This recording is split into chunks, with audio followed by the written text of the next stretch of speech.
Hello everyone, Jose J. Garcia with Garcia Mohome University. So bringing you this video on a couple topics. I'm sure all of you at least have heard of Clubhouse. I'm sure most of you are on it. I am part of it. We do have a room on there as well now where we do what we were doing Sunday, Wednesday, and Friday at 7 p.m. That was an hour call where we were starting a room and just let's talk mobile home investing.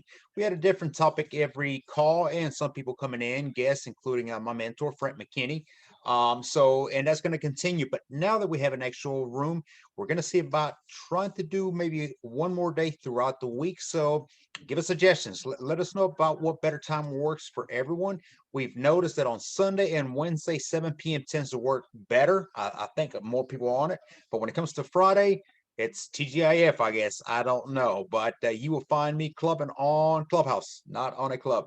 So we will be there. But if it changes, we'll advertise, let y'all know on that as well. But definitely a lot of information is given on there, not just in our room, but all the rooms. I mean, it is full of very successful individuals ready to just share their passion, their love, and their success with you. Share some education, nuggets, tips, etc. It is all great, but one thing that I'm noticing, especially when it comes to mobile homes, real estate, I listen to in it as well. Of course, you can always learn something. Keep an open mind and listen.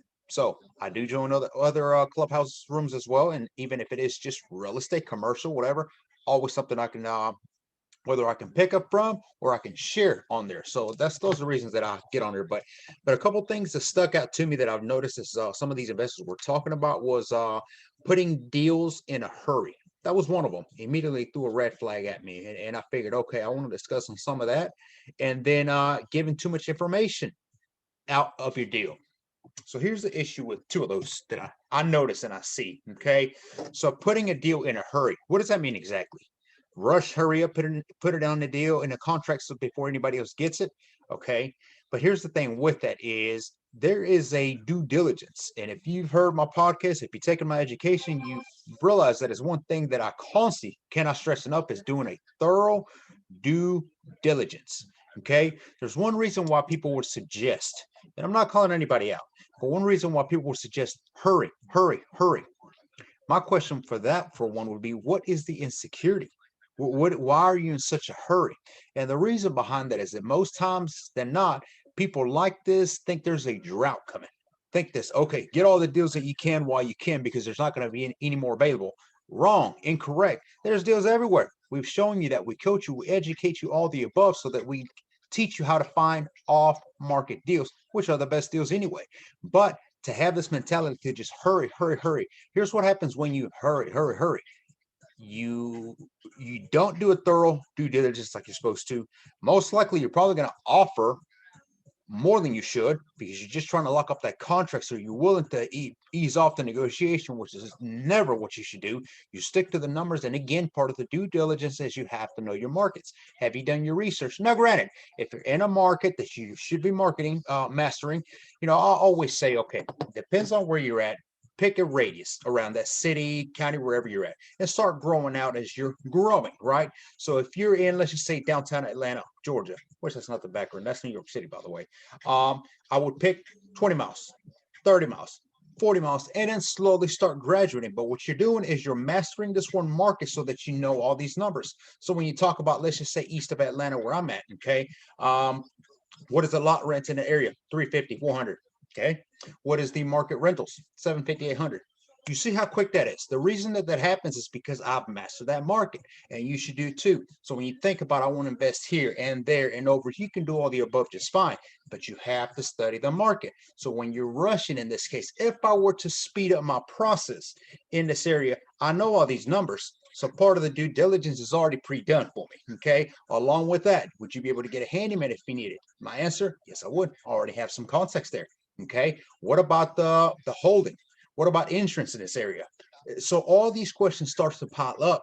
And when I hear somebody just hurry and lock it up, well, then we have flags everywhere. And hey, it may work out for you, but I would say that that would not be something that I would practice and continue to. Now, here's one thing that you can do. Okay. Let's say that you are trying to put a property under contract. Okay. Maybe one that you cannot get to. Here's an example. All right. We get a call. from elderly couple, very nice. And I want to sell my mobile home. We noticed a sign on the internet that you buy them, right?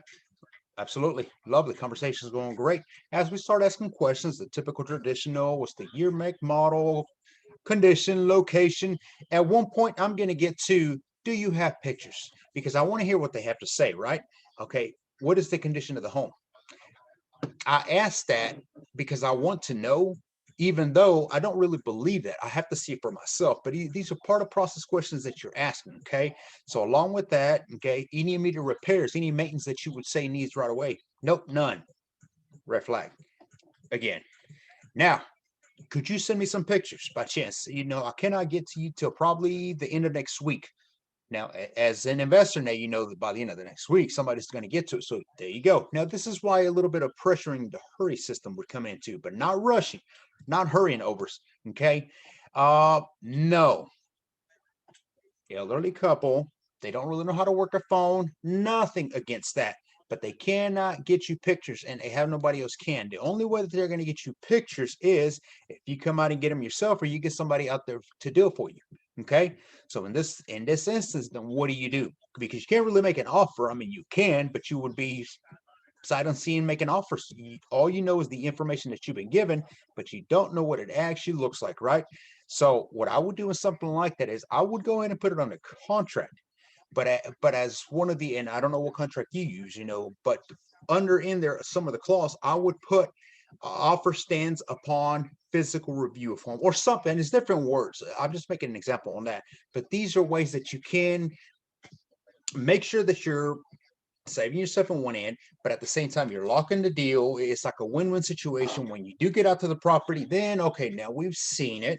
Okay, we do the due diligence at this point, and we do have it under contract. And if we need it back off for whatever reason or renegotiate, we have that in writing. So there's one way that I would do, but I mean, at no point would I ever suggest hurry. Hurrying does not work in any point. Okay, that's just not the way to go. And I've kept hearing that over and over. You got to have to hurry. You have to hurry. What I would say to that in one point is get a better education so that you can find better, bigger deals, off market deals, and realize that there's not a drought coming. There's plenty more deals. If anything, post COVID, there's going to be deals everywhere. I assure you, so many that you cannot keep up with. So stop hurrying. Giving too much information. That was another one. It is too easy to get cut out of a deal. And I don't care if you're in real estate or mobile homes, especially mobile homes are so much easier. But it is too easy to get cut out of a deal. And this is more like a wholesaler standpoint where you have a property in a contract. All you control is the paper. You don't actually own the property. You pay no money, maybe a deposit at best. And at this point, you are in control of the property. You're selling the paper, the contract, right? Okay. Giving too much information to your buyer, for instance, or a buyer of this property can mean them going around you, above you, somehow finding the deal, the home, and them negotiating.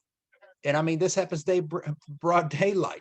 So I mean, this is part of investing that you have to keep in mind. And somebody suggested on Clubhouse, well, you should go ahead and give them all the information. After all, you do have it on the contract. Yes, you do, and that's all good and all. But I'll tell you this: in my years of investing and doing a wholesale transactions, there's been more than a few times where we've been cut out, and it's crap the way it works. I mean, for lack of better terms, I mean, they cut you out of a deal and really nobody answers the phone anymore, which is immediate, the alarming thing. When you have the seller, the buyer connected, they're talking, and suddenly you're calling back to follow up, and this one isn't answering, this one isn't answering, this one's not rejecting, this one don't block you. You know where you're at. And I mean, here's the thing about that, and I'll go one more extra step on this is for those of you that would ask, okay, well, can't you take them to court and make sure that you get this deal, seeing that you did it at the time, you put it on the contract? Yes, yes, yes, but here's the thing.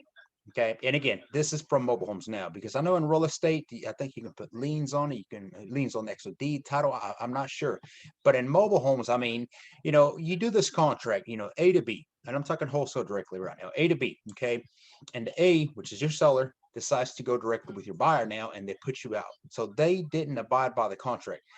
Say you decide to take them to court. How much time? How much money? Will you need an attorney? Is it going to take for you to get this property? So you start weighing these options and thinking, darn, it is what it is. I got cut out of a deal. The best thing that you can get out of this is what did you learn from it? Because I assure you, it is not worth your time. Unless the mobile home has land on it, it is a great deal. I mean, your wholesale deal tops thousands and thousands. I would say leave it alone. For some of these, especially some people who have come to me, they've been cut out of the deal. One of the first questions I ask them is, how much do you have into it? $400 or $500? Let it go. It stinks. It does. I mean, it's aggravating because you do the time, you do the effort, and you're trying to do your business. It is part of it. Pick it up. What did you learn from it? And next time, do not give too much information like they suggested here. Do not, especially the address. I would be very worried, and I can make a whole video on wholesale itself and how to keep a buyer from a seller, and you staying in control in between, because you're the bridge at the end of the day. You connect buyer seller, you make the profits in within, and everybody wins, and that's the way it should be. Okay, but it doesn't work that way each and every time. So wanted to talk about on these two. So definitely keep up the club housing. Awesome stuff. I love it. Always learning. And like I said, we do bring people on there, other investors. If it's something you feel like you need to share, want to share, come on board. We'd love to have you on there and let's talk. Um, Again, right now, we're going to keep it at schedule for now. We'll probably change it up here in the near future, but Sunday, Wednesday, and Friday at 7 p.m. Eastern Standard Time, it's 1 hour, guys. It's 1 hour. Come on and talk. This past Friday we had an investor friend of mine who wow, he wears every hat when it comes to it. He has a moving company, transportation. He has a setup company. He has a loaning company. He buys, sells. I mean, this individual does it all. Phenomenal. He is awesome and knowledgeable. And he was dropping nuggets left and right. And I cannot believe how little people were in that room.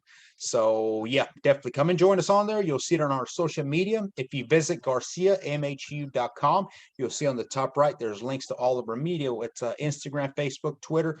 Instagram is typically the one I post the most on stories and that sort of thing, advertising. Hey, don't forget about tonight.